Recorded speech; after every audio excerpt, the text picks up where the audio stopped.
Hello everyone, welcome to rsumlife. Hope you're all doing good and you had a little bit of downtime with the garden and uptime for us to recharge ourselves. I just wanted to do a quick video and check with you guys how you are doing and how what's going on in the garden, if anything is growing. You guys remember these were the fall crop, the peas, and there are a bunch of radish and kale, little bit of a small fall crop is going on. Peas, we actually don't have the we'll not be getting the peas exactly, but I just planted it for a source of nitrogen, which will be talking in a separate video how to get a free source of oxygen. And this kale plant is actually planted by my daughter and a couple of our other little munchkins of her friends. And look at this, it's growing nice and beautiful. So let's come and see what we can harvest in this month of almost ending of November, hitting the peak winters where we live. So we do have radish going on and beets, and as you guys saw, kale and a little bit of peas. I wanted to make this make something for lunch and decided to make a dish called sambar. It's very famous in South India, the place from where we came. We call it as radish is actually called as mullangi. In the language we speak, it's Telugu. So it is actually mullangi sambar. It's pretty good for winters in general, like if you eat the mullangi. Oh, by the way, look at this one. This, I think it's a squirrel which did that. If it eats the complete one, I'll feel happy. It just takes a bite of it, and I think the strong flavor of radish, I think it did like it and it just left it like that. But anyways, we can't consume it now, so it's gonna be for the birds. I'm just digging out all the radish, whatever we can pick for this dish what I wanted to make. And we have actually pretty good crop. So generally most of the people, they use the leaves too. I do it too, but this one has it was a little too spiky, so I didn't want it to use it for the dish. And I actually soaked a lot more of the radish than I had the space for, so I just took whatever seeds I've soaked and put it all over the garden, I have to say. And good thing is they almost all everything grew.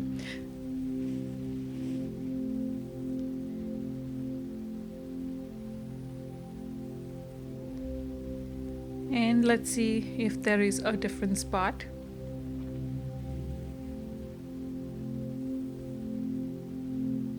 And here we go.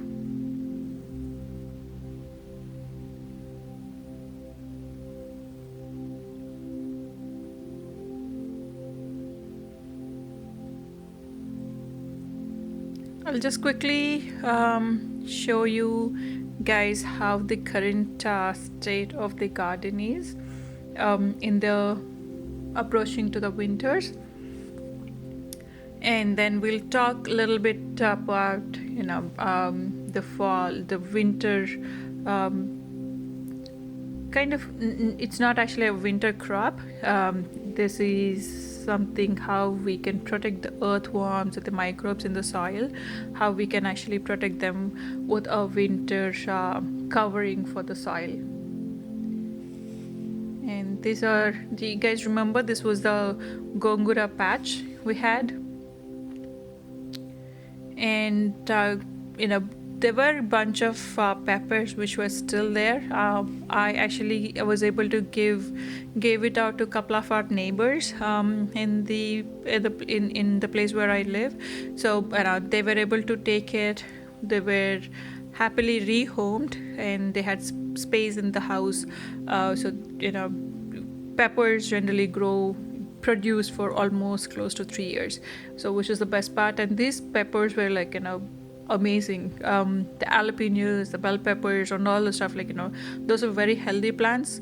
So that that's why I felt sad to leave them out like that.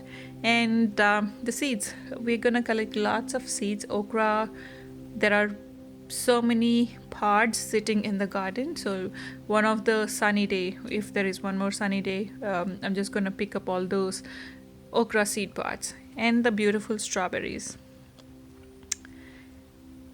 You guys remember the strawberry patch? We had tons and tons of strawberries, but I think next year we might not be getting so many because these needs to be completely taken out, and we have to put some soil amendments, and I have to replant it because this is way too crowded. And with with the amount of crop we got this year, I don't think anything is left in the soil. I definitely have to do the soil amendments, and of course pull out all these weeds and then replant it. I'll be doing a video on replanting the strawberries and the empty beds. So we should not be leaving the beds empty like this. If you guys have noticed on the earlier shot, there was trash bags, right? So it is actually having all the leaves. My gardener was kind enough to bag it up for me. So I am going to cover all those beds with those leaves so that it actually it will actually protect the earthworms. Earthworms aren't very whether the temperature resistant, if too hot or too cold, they will get affected. So it's always best to mulch it up, and the best mulch you guys can have is the leaves or the pine straws, or any of the natural ones. So we'll have to cover it up. I'm gonna do that in a couple of days and cover up everything of the soil. Nothing should be too open, because it will actually impact the microbes in the soil, and it will actually impact the earthworms. Mostly they'll actually go into the soil, generally if you see in the winters. And this is what this is what I'm gonna do, cover the whole thing with the leaf mulch.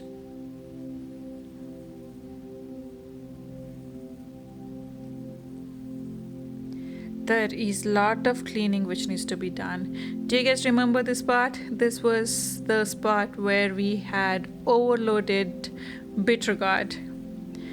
It was just unlimited supply of bitter gourd. It's kind of little sad to see these parts bare and kind of a very rusty. Well, it's winter, so what else can be done? And the pool, the kiddie pool, the kids' little pool, that's where I was thinking of putting the garlic. Again, garlic, it's delayed version, but you know what, at least if I can do something, it'll be good. And now let's talk about the leaves mulch. This is the time where we all clean up the leaves in the garden. Honestly, I don't prefer to clean it up, but since we have to have some sort of standards in the community, I let my gardener to do the cleanup of the raking of the leaves. So whenever they do that, you guys can bag it up, and this can be used as multiple ways. The first one, which we talked about, as a mulch to the raised beds, or wherever the soil is bare open, just cover it up with the leaf mulch. That will protect the soils, the bacteria and the microbes in the soil, even the earthworms, right? It will protect all those good stuff in the soil, acts as a protective layer from the snow, or with the frost and everything coming through. And the second one is you can make compost. So in summers, or like, whenever the time is, if you have all the kitchen scrap, you can mix up these leaves which acts as browns, and you can put it into the soil. By the way, I am going to do a video on a very easy way of composting, and it is very very effective. Like, trust me guys, that will be the most easiest one which you can do for composting. And I'm gonna do like an elaborated video. Earlier there was one video which is very, like, it's a 1 minute video where I didn't talk anything about it at all. And it was initial days of making videos on YouTube. So first videos are always kind of the very bad quality videos, I would say. But anyways, coming back, you guys see the bare spots over here. Like, this is the apple tree, Granny Smith. We should never leave the plants bare open like this. First thing is with the microbes and all, those will get damaged. And the second thing is when it snows, the roots will get impacted. If the roots get damaged, like, the plant growth will be very the plant growth will be affected for sure. And the figs, there are lots of figs sitting in the garden, and this is what happens. Like, if we don't step outside for a couple of days, and you get all this crop sitting in the plant, and not in an edible form.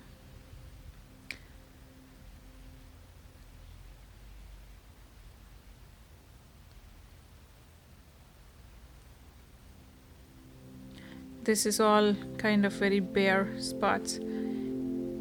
Coming back to the radishes, so I'm gonna sit here and take out all the leaves and get the radishes ready, and meanwhile we can have a little bit of chat to what we can do for the winters and simple things which can be done during this winter season. The first thing is get some rest.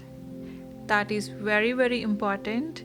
Our garden is asking us to get some rest. Like, we have to tone down, and like, the summer, spring, fall, like all the seasons we have been working non-stop, and the garden wants us to take some rest. So get some rest first. And in the month of so right now, like, you can cover up the soil. So that's one more point. When you get a chance, go into the garden, cover up the soil with the natural mulch, not the ones which is available in the stores. I actually did that, and sometimes I might have to do it because of the unavailability of the natural mulch. Go with the one which we get it in the store has dyes in it, which is not actually good for the soil. Like, you don't want to put any chemicals into the soil. How much ever they say it's natural, but still there will be some sort of dyes just for the look. Like, the red ones, the black ones, the mulch which is available in the stores, it has dyes in the soil, and that will soak into our soak into our soil, which is not good for our plants. So as much as possible, try to make a leaf mulch. That's good. Or if not, like, if somebody is trimming down the trees, you can get the dust, the wood dust. That is also good too. So a couple of things which can be done as a natural mulch. So that's one thing. The second thing is composting. Don't stop composting. I should not say don't stop, but I wouldn't stop doing composting even in winters. I am going to do a video pretty soon about like winter composting, which can be done like super very very super easily. Did I say super too many times? Well, sometimes the video goes on the rambling mode. And so that's the second thing. The third thing is decide on what you want to order for what you want to plan for the winters. What you want to plant for the spring for the following year.